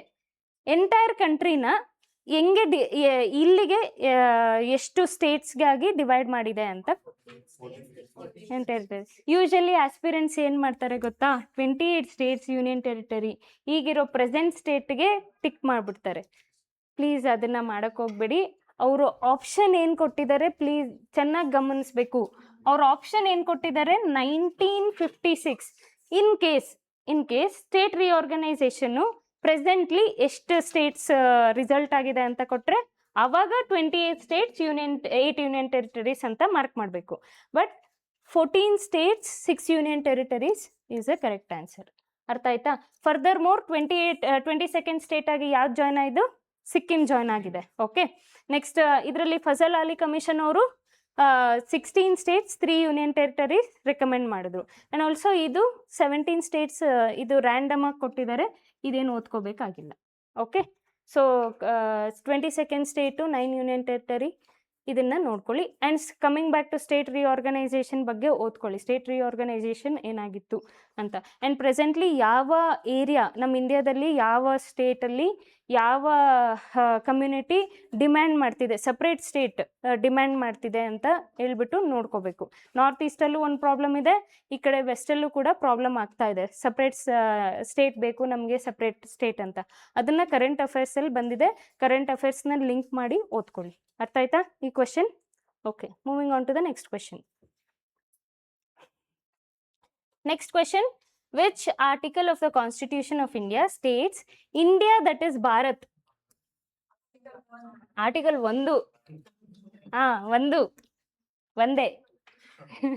ಓಕೆ, ಆರ್ಟಿಕಲ್ 1 ಏನ್ ಹೇಳುತ್ತೆ? ಟೆಕ್ಸ್ಟ್ ಬುಕ್ ಅಲ್ಲಿ ಎಲ್ಲಾದ್ರಲ್ಲೂ ಕೊಟ್ಟಿದ್ದಾರೆ. ಅಂಡ್ ಆಲ್ಸೋ ನಮ್ಮ ಪ್ರಿಯಾಂಬಲ್ ಅಲ್ಲಿನೂ ಇದೆ, ಇಂಡಿಯಾ ದಟ್ ಇಸ್ ಭಾರತ್ ಅಂತ ಹೇಳ್ಬಿಟ್ಟು. ಓಕೆ, ಅದು ಯಾವ್ದ್ರಲ್ಲಿ ಇದೆ ಅಂತ ಹೇಳಿದ್ರೆ ಆರ್ಟಿಕಲ್ 1 ಅಲ್ಲಿ ಇದೆ. ಕನ್ಫ್ಯೂಷನ್ ಬೇಡ. ಆರ್ಟಿಕಲ್ 1 ಫಸ್ಟ್ ಸ್ಟಾರ್ಟ್ ಆಗ್ಬೇಕಾಗಿರೋದು. ಆರ್ಟಿಕಲ್ 1 ಸ್ಟಾರ್ಟ್ ಆಗ್ತಿರ್ಬೇಕಾದ್ರೆ ಇವಾಗ ಫಾರ್ ಎಕ್ಸಾಂಪಲ್ ಅಲ್ಲಿ ಪಾರ್ಲಿಮೆಂಟ್ ಸಿಸ್ಟಮ್ ಅಂತ ಇಡಕ್ಕಾಗಲ್ಲ. ನೀವು ಫಸ್ಟ್ ಪೇಜು ನೀವು ಕಾನ್ಸ್ಟಿಟ್ಯೂಷನ್ ಓಪನ್ ಮಾಡ್ತಿದ್ದೀರಾ ಅಂತ ಅನ್ಕೊಳ್ಳಿ. ಆರ್ಟಿಕಲ್ 1 ಅಲ್ಲಿ ಏನಿರ್ಬೇಕು? ಇಂಡಿಯಾ ಏನು ಅಂತ ರೆಪ್ರೆಸೆಂಟ್ ಮಾಡ್ಬೇಕು, ಅದು ಹೇಳ್ಬೇಕು. ಅದು ಯಾವ್ದ್ರಲ್ಲಿ ಇರುತ್ತೆ? ಆರ್ಟಿಕಲ್ 1 ಅಲ್ಲಿ ಇರುತ್ತೆ. ಅಲ್ಲಿಂದ ಶುರು ಆಗುತ್ತೆ ನಮ್ಮ ಇಂಡಿಯಾ ಏನು, ಯಾವ ಸಿಸ್ಟಮ್ ಇದೆ, ಪಾರ್ಲಿಮೆಂಟ್ರಿ ಸಿಸ್ಟಮ್, ಆ ಪಾರ್ಲಿಮೆಂಟ್ರಿ ಸಿಸ್ಟಮ್ ಅಲ್ಲಿ ಹೆಂಗ್ ಎಲೆಕ್ಟ್ ಆಗ್ತಾರೆ ಅನ್ನೋದು ಆಮೇಲೆ ಬರುತ್ತೆ ಆರ್ಟಿಕಲ್ಸ್. ಸೊ ಆ ಲಾಜಿಕ್ ಪ್ರಕಾರ ಹೋದ್ರೆ ಈವನ್ ನಿಮ್ಗೆ ಪಾಲಿಟಿ ನಾಲೆಡ್ಜು ಒಂದು 0 ಪಾಲಿಟಿ ನಾಲೆಡ್ಜ್ ಇದ್ರೂ ಕೂಡ ಆರ್ಟಿಕಲ್ 1 ನಮ್ಮ ಇಂಡಿಯಾ ಅನ್ನೋದು ರೆಪ್ರೆಸೆಂಟ್ ಮಾಡುತ್ತೆ ಅಂತ ನೋಡ್ಕೊಳ್ಳಿ. ಆಯ್ತಾ? India that is Bharat. ಈಗ ಕರೆಂಟ್ ಅಫೇರ್ಸ್ ಅಲ್ಲಿ G20 ಸಮ್ಮಿಟ್ ಆಯ್ತು. ಆಯ್ತಾ? G20 ಸಮ್ಮಿಟ್ ಅಲ್ಲಿ ರೆಗ್ಯುಲರ್ ಆಗಿ ಡಿನ್ನರ್ ಇನ್ವಿಟೇಷನ್ ಇರುತ್ತೆ. ಓಕೆ, ಲಾಸ್ಟ್ ಟೈಮ್ ನಮ್ದು ಇನ್ವಿಟೇಷನ್ ಕೊಟ್ಟಾಗ ಟ್ರೆಡಿಷನಲ್ ಆಗಿ India president that is India, president of India ಅಂತ ಈಗ ನೋಡಿದಿರಲ್ವಾ? ಪ್ರೆಸಿಡೆಂಟ್ ಆಫ್ ಇಂಡಿಯಾ ಅಂತ ರೆಫರ್ ಮಾಡ್ಬೇಕಾದ್ರೆ ಹಿಂಗೆ ರೆಫರ್ ಮಾಡ್ತಾರೆ, ಪ್ರೆಸಿಡೆಂಟ್ ಆಫ್ ಇಂಡಿಯಾ ಅಂತ ಹೇಳ್ಬಿಟ್ಟು. ಕರೆಕ್ಟಾ? ಬಟ್ ಲಾಸ್ಟ್ G20 ಸಮಿಟ್ ಅಲ್ಲಿ ಏನಂತ ಕೊಟ್ಟಿದ್ರು ಗೊತ್ತಾ? ಪ್ರೆಸಿಡೆಂಟ್ ಆಫ್ ಭಾರತ್ ಅಂತ ಕೊಟ್ಟಿದ್ರು. ಇದು ಕರೆಂಟ್ ಅಫೇರ್ಸ್ ಅಲ್ಲಿ ಇತ್ತು. ಓಕೆ, ಯಾವಾಗಲೂ ಟ್ರೆಡಿಷನಲ್ ಆಗಿ ಎಷ್ಟೋ ವರ್ಷದಿಂದ ನಾವು ಇನ್ವಿಟೇಷನ್ ಕಳಿಸಿದ್ರೆ ಪ್ರೆಸಿಡೆಂಟ್ ಆಫ್ ಇಂಡಿಯಾ ಅಂತ ನಾವು ನೇಮ್ ಮಾಡಿ ಕಳಿಸ್ತೀವಿ. ಬಟ್ ಈ ಸಲ ಚೇಂಜಸ್ ಏನಾಗಿತ್ತು? ಪ್ರೆಸಿಡೆಂಟ್ ಆಫ್ ಭಾರತ್ ಅಂತ ಕೊಟ್ಟಿದ್ರು. ಪಬ್ಲಿಕ್ ಇಂಟ್ರೆಸ್ಟ್ ಲಿಟಿಗೇಷನ್ ಮೇಲೆ ಈ ಕೇಸು ಸುಪ್ರೀಂ ಕೋರ್ಟ್ಗೆ ಹೋಯ್ತು. ಸುಪ್ರೀಂ ಕೋರ್ಟ್ ಅವ್ರು ಏನು ಹೇಳಿದ್ರು ಗೊತ್ತಾ? ನೀವು ಇಂಡಿಯಾ ಅಂತನೂ ಆದ್ರೂ ಕರಿಬೋದು, ಭಾರತ್ ಅಂತ ಆದ್ರೂ ಕರಿಬೋದು. ಯಾಕೆ ಅಂದ್ರೆ ಅಲ್ಲೇ ಕೊಟ್ಟಿದಾರಲ್ಲ, ಇಂಡಿಯಾ ದಟ್ ಇಸ್ ಭಾರತ್. ಇಂಡಿಯಾನೂ ರೆಫರ್ ಮಾಡ್ಬೋದು, ಇಲ್ಲ ನೀವು ಭಾರತ್ ಅಂತ ಕರೆದ್ರು ಭಾರತ್ ಅಂತಾನೂ ರೆಫರ್ ಮಾಡ್ಬೋದು. ಇದನ್ನ PI ಅಲ್ಲಿ ಈ ಕೇಸ್ನ ತೆಗ್ಬಿಟ್ರು. ಸೊ ಈ ಜಡ್ಜ್ಮೆಂಟ್ ಕೊಟ್ಬಿಟ್ಟು ಕೇಸ್ನ ತೆಗಿತಾರೆ. ಅದು ಯಾವ ಆರ್ಟಿಕಲ್ ಅಲ್ಲಿ ಪ್ರೆಸೆಂಟ್ ಆಗಿರುತ್ತೆ? ಆರ್ಟಿಕಲ್ 1 ಅಲ್ಲಿ ಪ್ರೆಸೆಂಟ್ ಆಗಿರುತ್ತೆ, India that is Bharat. Okay, article 2 ಬಗ್ಗೆ ನೆಕ್ಸ್ಟ್ ಫರ್ದರ್ ಓದ್ಕೊಳ್ಳಿ, 3 and 4. Understood? Okay, we'll move on to the next question. Okay, next question. Bill to alter the boundaries of any state cannot be introduced in parliament without the recommendation of. ಯಾವ recommendation ಇಲ್ಲದೆ ನಾವು ಈ bill formation boundary alter ಮಾಡಬೇಕಾದ್ರೆ president. Okay, president. Okay, this is correct. President of India. ಇದು chief minister of concern ಅದಕ್ಕೆ ನಾನು ಆಗ್ಲೇ question ಕೇಳಿದೆ ಅಲ್ವಾ? ಒಂದು ಬಿಲ್ ಒಂದು ಸ್ಟೇಟ್ನ ಆಲ್ಟರ್ ಮಾಡ್ತಿರ್ಬೇಕಾದ್ರೆ ಚೀಫ್ ಮಿನಿಸ್ಟರ್ಗೆ ಕಳಿಸ್ತಾರ, ಸ್ಟೇಟ್ ಲೆಜಿಸ್ಲೇಚರ್ಗೆ ಕಳಿಸ್ತಾರ, CMಗೆ? ನೋಡಿ, ಇದೇ ಥರ ಕ್ವೆಶನ್ ಇಲ್ಲೂ ರಿಪೀಟ್ ಆಯಿತು. ಸೊ ಒಂದು ಕ್ವೆಶನ್ ನೀವು ಓದ್ತಾ ಇದ್ದೀರಾ ಅಂದರೆ ಆಲ್ಸೋ ಥಿಂಕ್ 360 ಡಿಗ್ರಿ ಆಗಿ ಥಿಂಕ್ ಮಾಡಬೇಕು. ಈ ಕ್ವೆಶನಿಂದ ಫರ್ದರ್ ಬೇರೆ ಚಾನ್ಸಸ್ ಯಾವ ಥರ ಕೊಡ್ಬೋದು, ಯಾವ ಥರ ಡಿಫ್ರೆಂಟಾಗಿ ಕ್ವೆಶನ್ಸು ಕೇಳ್ಬೋದು ಅಥವಾ ಕೊಡ್ಬೋದು ಅಂತ ನೋಡ್ಕೋಬೇಕು. ಅರ್ಥ ಆಯ್ತಾ? ಈ ಸ್ಟೇಟಲ್ಲಿ ನೋಡ್ಕೊಳ್ಳಿ. ಆ್ಯಂಡ್ ಸುಪ್ರೀಂ ಕೋರ್ಟ್ ಬರಲ್ಲ, ಗವರ್ನರ್ ಆಫ್ ಕನ್ಸರ್ನ್ ಸ್ಟೇಟು ಬರಲ್ಲ, ಚೀಫ್ ಮಿನಿಸ್ಟರು ಬರಲ್ಲ. ಇಲ್ಲಿ ಬೌಂಡ್ರೀಸ್ನ ಆಲ್ಟರ್ ಮಾಡ್ತಿರ್ಬೇಕಾದ್ರೆ ಯಾರು ಬರ್ತಾರೆ? ಪ್ರೆಸಿಡೆಂಟ್ ರೆಕಮೆಂಡೇಶನ್ನೇ ಬರುತ್ತೆ. ಹಾಗಿದ್ರೆ ಒಂದು ಕ್ವೆಶನ್ ಕೇಳ್ತೀನಿ. ಈಗ ಬಿಲ್ ಈ ಥರ ಆಲ್ಟರ್ ಮಾಡಬೇಕು ಆ ಥರದ್ದೆಲ್ಲಾನು ರೆಕಮೆಂಡೇಶನ್ ಆಫ್ ಪ್ರೆಸಿಡೆಂಟಿಂದನೇ ಬರಬೇಕು ಅಂತ ಓದ್ಕೊಂಡ್ವಿ ಅಲ್ವಾ?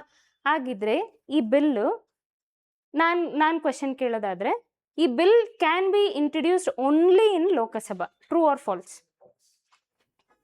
ಬರೀ ಲೋಕಸಭಾದಲ್ಲೇ ಈ ಬಿಲ್ನ ಇಂಟ್ರೊಡ್ಯೂಸ್ ಮಾಡಬೇಕು, ಹೌದಾ ಇಲ್ವಾ? ಇಲ್ಲ. Very good. ರಾಜ್ಯಸಭಾದಲ್ಲಾದ್ರೂ ಇಂಟ್ರೊಡ್ಯೂಸ್ ಮಾಡ್ಬೋದು, ಲೋಕಸಭಾದಲ್ಲಾದ್ರೂ ಇಂಟ್ರೊಡ್ಯೂಸ್ ಮಾಡ್ಬೋದು. ಆದರೆ ಇಂಟ್ರೊಡ್ಯೂಸ್ ಮಾಡೋದಕ್ಕಿಂತ ಮುಂಚೆ ಫಸ್ಟ್ ಪರ್ಮಿಷನ್ ಪ್ರೆಸಿಡೆಂಟ್ ತಗೋಬೇಕು. ಇಂಟ್ರೊಡ್ಯೂಸ್ ಮಾಡಾದ್ಮೇಲೆ ಅದು ಸ್ಟೇಟ್ಗೆ ಹೋಗುತ್ತೆ. ಸ್ಟೇಟ್ ಆದಮೇಲೆ ತಿರ್ಗಾ ಪಾರ್ಲಿಮೆಂಟ್ಗೆ ಬಂದು ಪ್ರೆಸಿಡೆಂಟ್ಗೆ ಹೋಗಿ ಸಿಗ್ನೇಚರ್ ಮಾಡಿ ಅದು ಜಾರಿಗೆ ಬರುತ್ತೆ. ಅರ್ಥ ಆಯ್ತಾ? ಇದು ಪ್ರೊಸೀಜರ್ ಎಲ್ಲಾನು. Understood with this question? ಏನು ಅಂತ ಟಫ್ ಇಲ್ಲ. Okay, will move on to the next question. Next question, under article 3, last question of the day. Under Article 3 of the Constitution, Parliament may by law declare war on any country. Article 3 ಕೆಳಗಡೆ country ಯಾವ್ದನ್ನ ಬೇರೆ country ಮೇಲೆ war declare ಮಾಡ್ಬೋದು ಒಂದು. Second option, alter the boundaries of any state, increase the area of any state, establish an autonomous council within a state. ಯಾವ options correct ಅಂತ ಕೊಟ್ಟಿದ್ದಾರೆ, ಯಾವ ಸ್ಟೇಟ್ಮೆಂಟ್ ಕರೆಕ್ಟ್? 2 and 3 ಕರೆಕ್ಟಾ? ಆರ್ಟಿಕಲ್ 3 ಕೆಳಗಡೆ 2 and 3 alter the boundaries ಬರುತ್ತೆ ಒಂದು, ಅದಾದ್ಮೇಲೆ increase ಬರುತ್ತೆ. ಇದ್ರದ್ದು ಆಪೋಸಿಟ್ ಏನು? ಡಿಕ್ರೀಸು ಮಾಡ್ಬೋದು, ನೇಮ್ ಕೂಡ ಚೇಂಜ್ ಮಾಡ್ಬೋದು,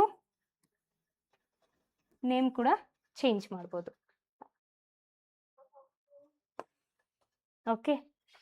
ಎಸ್, ಡಿಕ್ರೀಸ್ ಮತ್ತೆ ನೇಮ್ ಕೂಡ ಚೇಂಜ್ ಮಾಡ್ಬೋದು. Formation of new state, alter, ಇದು ನಾನು ಆಗ್ಲೇ ಹೇಳ್ದಲ್ಲ ಆರ್ಟಿಕಲ್ 3 ಕೆಳಗಡೆ A to E ಬರುತ್ತೆ ಅಂತ ಹೇಳ್ಬಿಟ್ಟು, ಓಕೆ. ಅಂಡ್ ಇದರಲ್ಲಿ ಒಂದು 2018 ಆಯ್ತಾ, ವೆಸ್ಟ್ ಬೆಂಗಾಲ್ ಫಸ್ಟ್ ವರ್ಡ್ ಯಾವುದು? ವೆಸ್ಟ್ ಬೆಂಗಾಲ್, W ಇಂದ ಸ್ಟಾರ್ಟ್ ಆಗುತ್ತೆ, ವೆಸ್ಟ್ ಬೆಂಗಾಲ್ ಅಲ್ವಾ? ಸೊ ಈಗ ಪಾರ್ಲಿಮೆಂಟಲ್ಲಿ ಮೀಟಿಂಗ್ಸ್ ನಡೆಸ್ತಾರೆ, ದೊಡ್ಡ ಮೀಟಿಂಗ್. ಇವಾಗ ನೀತಿ ಆಯೋಗ ಮೀಟಿಂಗ್ ಮಾಡಿದಾಗ ಸ್ಟೇಟ್ಸ್ನೆಲ್ಲಾನು ಕರೆದ್ಬಿಟ್ಟು ರೆಕಮೆಂಡೇಶನ್ ತಗೊಂಡು ಅದೆಲ್ಲ ಮಾಡ್ತಾರೆ, ಓಕೆ. ಆ ಸ್ಟೇಟ್ಸ್ನ ಕರೀತಿರ್ಬೇಕಾದ್ರೆ ಹೆಂಗೆ ಕರೀತಾರೆ ಗೊತ್ತಾ? ಆಲ್ಫಾಬೆಟ್ಸ್ ಪ್ರಕಾರ ಹೋಗ್ತಾರೆ, ಆಲ್ಫಾಬೆಟ್ಸ್ ಪ್ರಕಾರ. ಈಗ A ಅಂದರೆ ಆಸಾಮ್, ಅರುಣಾಚಲ್ ಪ್ರದೇಶ್, B ಅಂದರೆ ಬಿಹಾರ್, ಆ ಥರ ಆಲ್ಫಾಬೆಟ್ಸ್ ಪ್ರಕಾರ ಹೋಗ್ತಾರೆ. ಆಲ್ಫಾಬೆಟ್ಸ್ ಪ್ರಕಾರ ಹೋಗ್ತಿರ್ಬೇಕಾದ್ರೆ ಫಸ್ಟ್ ಸ್ಟೇಟ್ಸ್ ಹೋಗಿ ರೆಕಮೆಂಡ್ ಮಾಡಿ ರಿವ್ಯೂ ಮಾಡೋದು, ಈ ಥರದ್ದೆಲ್ಲ ಇರುತ್ತೆ. 2018 ಅದಕ್ಕಿಂತ ಮುಂಚೆನೂ ಒಂದ್ಸಲ ಬಿಲ್ ಪಾಸ್ ಆಗಿತ್ತು. 2018 ವೆಸ್ಟ್ ಬೆಂಗಾಲ್ ಇರೋದು ಬಾಂಗ್ಲಾಗೆ ಚೇಂಜ್ ಮಾಡಬೇಕು ಅಂತ ಸ್ಟೇಟು ಹೇಳ್ತಿತ್ತು.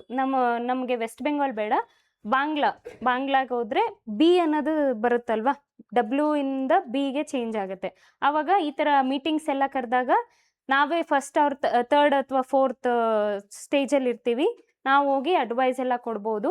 ಲಾಸ್ಟಿಗೆ ಬರೋಷ್ಟೊತ್ತಿಗೆ ನಮ್ಮ ವಾಯ್ಸ್ ಕೇಳಿಸಲ್ಲ ಅಂದರೆ ಅವ್ರದ್ದು ಅಡ್ವೈಸು ಅಷ್ಟು ನೀಟಾಗಿ ತೊಗೊಳಲ್ಲ ಅಂತ ಚೇಂಜ್ ಮಾಡಬೇಕು ಅಂತ ಇರುತ್ತೆ 2018. ಈ ಥರ ರೆಕಮೆಂಡ್ ಮಾಡಿದಾಗ ಪಾರ್ಲಿಮೆಂಟ್ ಯಾರಿಗೆ ತುಂಬ ಪವರ್ ಇರುತ್ತೆ ಚೇಂಜ್ ಮಾಡೋಕ್ಕೆ? ಪಾರ್ಲಿಮೆಂಟ್ಗೆ ಪವರ್ ಇರುತ್ತೆ. ಅಂಡರ್ ಆರ್ಟಿಕಲ್ 3 ಕೆಳಗಡೆ ಇರುತ್ತೆ. ಸೊ ಇವತ್ತವರೆಗೂ ಆ ನೇಮ್ ಚೇಂಜ್ ಆಗಿಲ್ಲ, ವೆಸ್ಟ್ ಬೆಂಗಾಲ್ ಅಂತಾನೆ ಕಂಟಿನ್ಯೂ ಆಗ್ತಿದೆ, ಓಕೆ. ಸೊ ಈ ಥರ ಮಿನಿಸ್ಟ್ರಿಯಲ್ಲಿ. ಆ್ಯಂಡ್ ಆಲ್ಸೋ ಇನ್ನೊಂದು ನಾನು ಹೇಳ್ದೆ ಅಲ್ವಾ, ಶೆಡ್ಯೂಲ್ 1 ಮತ್ತು ಶೆಡ್ಯೂಲ್ 4, ನೀವು ಇದರಲ್ಲಿ ಆರ್ಟಿಕಲ್ 3ಯಲ್ಲಿ ಏನೇ ಚೇಂಜಸ್ ಮಾಡಿದ್ರೂ ಕೂಡ ಆಟೋಮೆಟಿಕ್ ಆಗಿ ಶೆಡ್ಯೂಲ್ 1 ಮತ್ತು ಶೆಡ್ಯೂಲ್ 4 ಚೇಂಜ್ ಆಗುತ್ತೆ. ಶೆಡ್ಯೂಲ್ 1 ಏನು ಹೇಳುತ್ತೆ? List of names of States, ಆಯ್ತಾ, ಒಂದು. ಆಮೇಲೆ ಅದ್ರ ಬೌಂಡ್ರೀಸ್ ಶೆಡ್ಯೂಲ್ 1 ಕೆಳಗಡೆ ಇರುತ್ತೆ. ಶೆಡ್ಯೂಲ್ 4 ಏನು? ಸೀಟ್ಸ್, ಆ ಸೀಟ್ಸ್ ರಾಜ್ಯಸಭಾದಲ್ಲಿ ಎಷ್ಟಿದೆ ಅನ್ನೋದು ಶೆಡ್ಯೂಲ್ 4 ಮಾತಾಡುತ್ತೆ. ಸೊ ಈ ಆರ್ಟಿಕಲ್ 3ಯಲ್ಲಿ ನೀವು ಏನೇ ಚೇಂಜ್ ಮಾಡಿದ್ರು, ಡಿಕ್ರೀಸ್ ಮಾಡಲಿ, ಇನ್ಕ್ರೀಸ್ ಮಾಡಲಿ, ನೇಮ್ ಚೇಂಜ್ ಮಾಡಲಿ ಅಥವಾ ಫಾರ್ಮೇಷನ್ ಆಫ್ ನ್ಯೂ ಸ್ಟೇಟ್ ಮಾಡಿದ್ರೆ ಆಟೋಮೆಟಿಕ್ ಆಗಿ ಇದರಲ್ಲೂ ಚೇಂಜಸ್ ಬರುತ್ತಾ? 100% ಬರುತ್ತಾ? ಸೊ ಇದನ್ನ ನೀವು ನೋಡ್ಕೋಬೇಕು. ಈ ಚೇಂಜಸ್ ಅಲ್ಲಿ ಬರೋದು, ಈ ಚೇಂಜಸ್ ನಾನು ಆಗ್ಲೇ ಮಾತಾಡ್ದಂಗೆ, ಸೊ ಇಲ್ಲಿ ಏನಾನ ಚೇಂಜ್ ಆದ್ರೆ ಇಲ್ಲಿ ಚೇಂಜ್ ಆಗುತ್ತಲ್ಲ, ಇದಕ್ಕೆ ಕಾನ್ಸ್ಟಿಟ್ಯೂಷನಲ್ ಅಮೆಂಡ್ಮೆಂಟ್ ಬಿಲ್ ಬೇಡ ಅಂತ ಹೇಳ್ಬಿಟ್ಟು ಆರ್ಟಿಕಲ್ 4 ಹೇಳುತ್ತೆ, ಓಕೆ. ಆಗಿದ್ರೆ ಈಗ ನಾನು ಆಗ್ಲೇ ಮಾತಾಡ್ದಂಗೆ ಬಾಂಗ್ಲಾಗೆ ಚೇಂಜ್ ಮಾಡಬೇಕು ಅಂತ ಹೇಳ್ದೆ ಅಲ್ವಾ ಹೆಸರು. ಈಗ ಈ ಶೆಡ್ಯೂಲ್ 1 ಲಿಸ್ಟ್ ಆಫ್ ನೇಮ್ಸ್ ಇದೆ ಅಲ್ವಾ ಸ್ಟೇಟ್ಸ್ದು, ಇಲ್ಲಿ ಹಿಂಗೆ ಇದೆಯಾ? ಆಲ್ಫಾಬೆಟ್ಸ್ ಪ್ರಕಾರನೇ ಇದೆಯಾ? ನೋ, ಆಲ್ಫಾಬೆಟ್ಸ್ ಪ್ರಕಾರ ಇಲ್ಲ. ಯಾವ ಸ್ಟೇಟ್ಸ್ ಯಾವಾಗ ಹೆಂಗೆ ಆ್ಯಡ್ ಆನ್ ಆಗ್ತಾ ಇರುತ್ತೆ ಅದ್ರ ಮೇಲೆ ಸ್ಟೇಟ್ನ ನೇಮ್ ಮಾಡಿರ್ತಾರೆ, ಅರ್ಥ ಆಯ್ತಾ? ಬಟ್ ಮಿನಿಸ್ಟ್ರಿಯಲ್ ಮೀಟಿಂಗ್ಸ್, ಈ ಥರ ನೀತಿ ಆಯೋಗ್ ಮೀಟಿಂಗ್ಸು, ದೊಡ್ಡ ಡಿಪಾರ್ಟ್ಮೆಂಟಲ್ ಮೀಟಿಂಗ್ಸ್ ಇದ್ದಾಗ ಮಾತ್ರನೇ ಆಲ್ಫಾಬೆಟ್ಸ್ ಪ್ರಕಾರ ಸ್ಟೇಟ್ಸ್ನ ಕೂಗಿ, ಅಂದರೆ ಸ್ಟೇಟ್ಸ್ನ ಕರೆದು ಮಾತಾಡಿಸಿ ಅವ್ರ ಅಡ್ವೈಸ್ ತಗೋತಾರೆ, okay. This was all about the question for today. Union ಟೆರಿಟರೀಸಿಂದ ಇವತ್ತಿನ ಕ್ಲಾಸಲ್ಲಿ ನಾವು 10 ಕ್ವೆಶನ್ಸ್ನ ನಾವು ಮಾತಾಡಿದ್ವಿ. 10 ಕ್ವೆಶನ್ಸಲ್ಲಿ ಆರ್ಟಿಕಲ್ಸ್ ಬಗ್ಗೆ ಮಾತಾಡಿದ್ವಿ. ಆರ್ಟಿಕಲ್ಸ್ ಅದಾದಮೇಲೆ ಆಲ್ಟ್ರೇಷನ್ನು, ಬೌಂಡ್ರೀಸ್ ಆಲ್ಟ್ರೇಷನ್ನು, ಆ್ಯಂಡ್ ಅದ್ರ ಜೊತೆಗೆ ಕಾನ್ಸ್ಟಿಟ್ಯೂಷನಲ್ ಬಿಲ್, ಶೆಡ್ಯೂಲ್ 1, ಶೆಡ್ಯೂಲ್ 4 ಬಗ್ಗೆನೂ ಮಾತಾಡ್ಕೊಂಡ್ವಿ ಅಲ್ವಾ. ಸೊ ನೆಕ್ಸ್ಟ್ ಕ್ಲಾಸಲ್ಲಿ ಅನದರ್ 20 ಕ್ವೆಶನ್ಸ್ ಓದ್ಕೊಳ್ಳೋಣ. So hopefully the session was useful. And also Gurukul ಅಕಾಡೆಮಿಯಲ್ಲಿ PSI, FDA, KAS ಎಕ್ಸಾಮ್ಸ್ದು ಬ್ಯಾಚಸ್ ಸ್ಟಾರ್ಟ್ ಆಗಿದೆ. ಸೊ ನಿಮಗೆ ಜಾಯ್ನ್ ಆಗೋ ಇಂಟ್ರೆಸ್ಟ್ ಇದ್ದರೆ ನಮ್ಮ ಗುರುಕುಲ ಅಕಾಡೆಮಿದು ಕಾಂಟ್ಯಾಕ್ಟ್ ನಂಬರ್ ತೊಗೊಂಡು ನಮಗೆ ಕಾಂಟ್ಯಾಕ್ಟ್ ಮಾಡಿ ಫರ್ದರ್ ಎನ್ಕ್ವೈರಿಗೆ. ಆ್ಯಂಡ್ ಆಲ್ಸೋ ಗುರುಕುಲ ಅದು ಆ್ಯಪ್ ನಿಮಗೆ ಪ್ಲೇಸ್ಟೋರಲ್ಲಿ ಸಿಗುತ್ತೆ. ಸೊ ಅಲಾಂಗ್ ವಿತ್ ದಿಸ್ ನಮ್ಮಲ್ಲಿ 1-to-1 ಮೆಂಟರ್ಶಿಪ್ ಕೊಡ್ತೀವಿ ಆ್ಯಂಡ್ ಫಿಸಿಕಲ್ ಟ್ರೈನಿಂಗ್ ಫ್ರೀಯಾಗೇ ಸಿಗುತ್ತೆ. So you have any other further doubt, ನಿಮಗೆ ಫರ್ದರ್ ಡೌಟ್ ಇದ್ದರೆ ಗುರುಕುಲ ಅಕಾಡೆಮಿಗೆ ಕಾಂಟ್ಯಾಕ್ಟ್ ಮಾಡಿ. Okay, thank you.